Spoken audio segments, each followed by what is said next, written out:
चारधाम यात्रा में लोगों को कितनी समस्याओं का सामना करना पड़ रहा है, ये तस्वीरें लगातार सामने आ रही हैं। ऐसे में अगर आप चारधाम यात्रा की तरफ रुख कर रहे हैं तो आपको पहले रूट को समझ लेना चाहिए। आपको ये जान लेना चाहिए कि बद्रीनाथ वाले रूट पर क्या हालात हैं, आपको ये जान लेना चाहिए कि केदारनाथ वाले रूट पर क्या हालात हैं, और आपको ये भी समझ लेना चाहिए कि इस चारधाम यात्रा के दौरान आपको समस्याओं का सामना तो नहीं करना पड़ेगा। अगर आप बुजुर्ग हैं, आपके साथ बच्चे हैं, किसी की तबीयत खराब हो जाती है, ऐसी परिस्थितियों में आप 4-5 घंटे लंबे जाम में से कैसे अपने आप को निकाल पाएंगे, ये अपने आप में बड़ा महत्वपूर्ण सवाल है। इसके अलावा आपके लिए जानना ये भी ज़रूरी है कि बद्रीनाथ वाले हाईवे पर जो जाम लगा हुआ है, कम से कम 4-5 घंटे का जाम लगा रहा। केदारनाथ में जो पैदल यात्री पहुंचे हुए थे लंबी पदयात्रा करके, उनके लिए भी मतलब पैर रखने तक की जगह उनके पास नहीं थी। ऐसे में आज बाबा कितना मुश्किल होता जा रहा है। देखिए, लोग जा रहे हैं, या तो यात्रा करने जा रहे हैं, घूमने जा रहे हैं गर्मी से बचने के लिए। मुझे लगता है भगवान के दर्शन करने बहुत कम लोग जा रहे हैं। मोस्टली लोग तो इसलिए जा रहे हैं कि उनके पास पैसा है, एक्स्ट्रा पैसा आ गया है, वो घूम घाम कर आ जाएंगे फैमिली के साथ और आनंद लेके आ जाएंगे, और वो अपने लिए भी परेशानी क्रिएट कर रहे हैं वहाँ पर, और जो श्रद्धालु पहुँच रहे हैं उनके लिए भी परेशानी का सबब बन रहे हैं। देखिए बाबा, बात क्या है, धार्मिक स्थलों पर पहले क्या है, बुजुर्ग लोग जाया करते थे। अब जो युवा है वो पिकनिक मनाने, एडवेंचर का मजा लेने के लिए, चलिए भाई सर गर्मी हो रही है, ठंड में तो चल रहे, देवभूमि की तरफ चल रहे, पहाड़ों पर नजारे का मजा भी लेंगे। धार्मिक स्थलों पर व्यवस्था ऐसी हो गई है, धर्म के नाम पर राजनीति करने वाली सरकारें देवभूमि में, उत्तराखंड में भारतीय जनता पार्टी की सरकार, केदारनाथ, बद्रीनाथ, ये धार्मिक स्थलों पर वास्तव में अगर देखो तो सड़कों पे आप जाम घंटे घंटों के लगे हुए हैं। आप देखो जिस प्रकार की वीडियो वायरल हो रही है बद्रीनाथ केदारनाथ की, व्यवस्था ही नहीं उस प्रकार की हो रखी है। बेतहासा भीड़ है, कई कई घंटे के लोग यात्रा करने के बाद। पिछले 1 महीने से हम तैयारी कर रहे थे केदारनाथ धाम वाले। 4 दिन से घर से निकले हुए हैं, 2 दिन से चले हुए ट्रैफिक में फंसे हुए थे। ट्रैफिक इतना बड़ा था कि 4 मिनट का रास्ता 4-4, 5-5 घंटे में हमने वो पार करा है। उसके बाद हम यहाँ आए 22-23 किलोमीटर पैदल चल के, जिसमें घोड़े चल रहे थे, खच्चर कहीं भी कोई भी टक्कर मार के जा रहा था, गिरने का इतना रिस्क था, पता नहीं किस तरीके से हम यहाँ तक आए। और यहाँ आके दर्शन के नाम पे भाई कुछ नहीं है। अगर मेरी वीडियो जहाँ तक भी जा रही हो, कोई मत आना, इधर खामोखा अपना टाइम वेस्ट करोगे, मनी वेस्ट करोगे, और मिलना यहाँ कुछ भी नहीं है।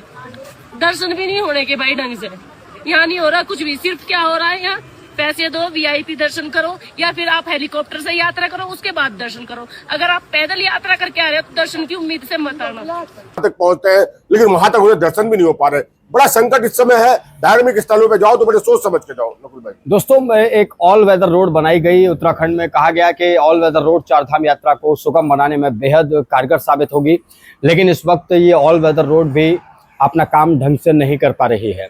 अगर आपके दिमाग में ये बात है कि ऑल वेदर रोड बन गई है और अब आपको समस्या नहीं होने वाली चारधाम यात्रा के दौरान, तो आप एक कन्फ्यूज़न भूल जाइए, क्योंकि दुविधाएं और सुविधाएं आपको वहां पर दोनों ही मिलेंगी। सुविधाएं आपको ये मिलेंगी कि आपको परेशानी की सुविधा मिलेगी, आपको ज़्यादा पेट्रोल खर्च करना पड़ेगा, आपको ज़्यादा समय गंवाना पड़ेगा, आपको खच्चर वाले को बहुत सारा पैसा देना पड़ेगा जाने के लिए, और कई बार ये भी होता है कि आप पहुंच गए स्थल तक, फला स्थल तक, और आपको वहां पर दर्शन भी नहीं हो पाए।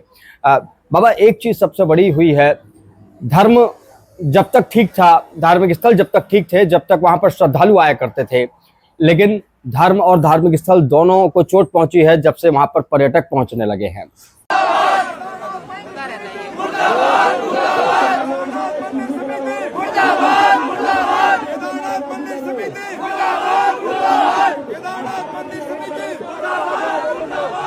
पर्यटकों का कोई अपनी एक मंशा नहीं होती, उनकी कोई भक्ति में लीन नहीं होते।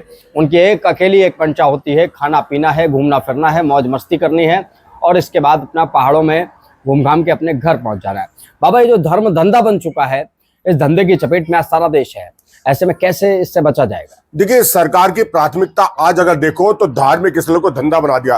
कॉरिडोर बनाए जा रहे हैं, कॉरिडोर बनाए जाने चाहिए धार्मिक स्थलों पे सुविधाएं देने के लिए, लेकिन जिस प्रकार से धार्मिक स्थलों पर एक कल्चर शुरू हो गया है, वीआईपी कल्चर। आप देखिए, अब अभी बद्रीनाथ में, केदारनाथ में बहुत ज्यादा वीआईपी कल्चर को लेकर विरोध हुआ। अब क्या है, उन्होंने एक रसीद काटनी शुरू कर दी है वीआईपी लोगों के लिए, क्या रसीद करवाइए आप, अब नियमित रूप से आप क्या नाम है दर्शन कर पाएंगे। और लेकिन एक जो व्यक्ति है जो लंबे समय से, मतलब बहुत सारे बुजुर्ग या बच्चे हैं, 8-8, 10-10 घंटे की यात्रा करते हैं और उसके बाद दरबार में जाते हैं, उन्हें दर्शन भी नहीं होते। वीआईपी लोग हेली से जाते हैं, और घंटों में वो मंदिर में भगवान जी से सीधा बात और चर्चा करके चढ़ा के आ जाते हैं। तो इस समय जो है देश में जो चल रहा है, किसी भी धार्मिक स्थल में कहने को सरकारें उनका एजेंडा और कुछ नहीं है कि रोजगार, कारोबार, व्यापार, धार्मिक स्थलों को लेकर उनका एजेंडा सिर्फ ये है कि धार्मिक स्थलों पर आइए, व्यापार बढ़ाइए। और सरकारें बात कर रही हैं कि बड़े बड़े हमने मंदिर बना दिए, कॉरिडोर बना दिए, लेकिन व्यवस्थाएं कौन बनाएगा? आप कहिए कि आप जिस प्रकार से आप अमरनाथ जी पे कहते हो कि आपका अमरनाथ यात्री जाएंगे, कितने लोग जा सकते हैं, एक लिमिट होनी चाहिए, उतने रखिए। बाकी धार्मिक लोगों को भी सोचना चाहिए।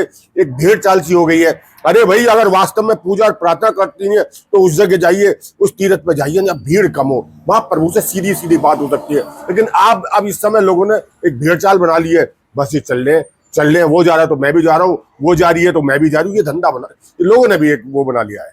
बाबा देखिए, है क्या परिस्थितियां ये बनी हुई हैं कि अगर दर्शकों को हम बताना चाहें तो स्थिति ये है कि आप चारधाम यात्रा पर तो जा रहे हैं, लेकिन अगर आप सरकार के भरोसे जाएंगे तो मत जाइए, बिल्कुल मत जाइए। क्योंकि वहाँ पर एक तो आजकल चल क्या रहा है कि उत्तराखंड में वो धार्मिक माहौल नहीं बचा है, सिर्फ पर्यटकों वाला माहौल है। आपको उत्तराखंड के लोग सिर्फ रोजगार के नज़रिए से देख रहे हैं। वहाँ का टैक्सी वाला खड़ा है तो वो भी ये सोच रहा है कि फला फला ये नकुल भाई आए हैं, यूपी से कहाँ से आए, इनसे जरा मैं टैक्सी के पैसे ज़्यादा वसूल लूँ।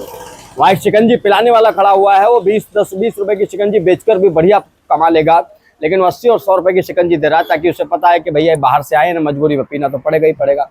उसके बाद उनकी अपनी मजबूरी वो बताते हैं कि पहाड़ों पर जो सामान है वो ऊंचाई तक पहुंचता है, नीचे से पहुंचता है, इसलिए महंगा हो जाता है। लेकिन दोस्तों, आज अगर देवभूमि में आप जा रहे हैं या फिर किसी भी पर्यटक किसी भी धार्मिक स्थल पर जा रहे हैं तो आप सिर्फ और सिर्फ उनके लिए एक आय का स्रोत है। इसके उत्तराखंड सरकार, एक बार ऊपर के हालात देख लो, जगह जगह बोर्ड लगे हैं ना कि आपकी सेवा में हाजिर है। ये देखो, ये ऐसी सेवा हो रही है। आम नागरिक चल नहीं पा रहे हैं यहाँ पे, सिर्फ इन खच्चरों की वजह से। पिछले आधे घंटे से यहाँ खड़े हैं और आम आदमी वहाँ से शॉर्टकट ले रहा है। यहीं बैठे हैं भाई, जाने का कोई रास्ता नहीं है। जा रहे हैं तो मार रहे हैं ये। देखो भाई,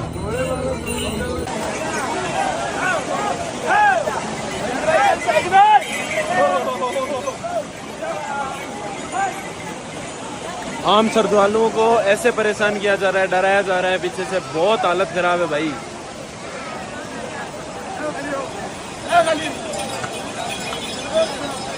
अलावा कुछ नहीं। भगवान के दर्शन अगर आपको करने हैं तो आपकी जेब में भी पैसे होने चाहिए, तब आप दर्शन कर पाएंगे। वरना केदारनाथ में कल एक महिला रो रही थी वहाँ खड़ी हुई, वो कह रही है मैं 26 किलोमीटर पैदल चल कर आई हूँ और मुझे यहाँ महादेव के दर्शन नहीं हो पाए। तो सोचिए कितना बड़ा दुर्भाग्य है कि जिनके दर्शन करने के लिए लाखों रुपए खर्च किए, इतना घर परिवार छोड़कर आए और इतनी लंबी यात्रा की और उन महादेव के आप दर्शन नहीं कर पाए। तो बाबा बड़ा दुर्भाग्यपूर्ण है। लोगों को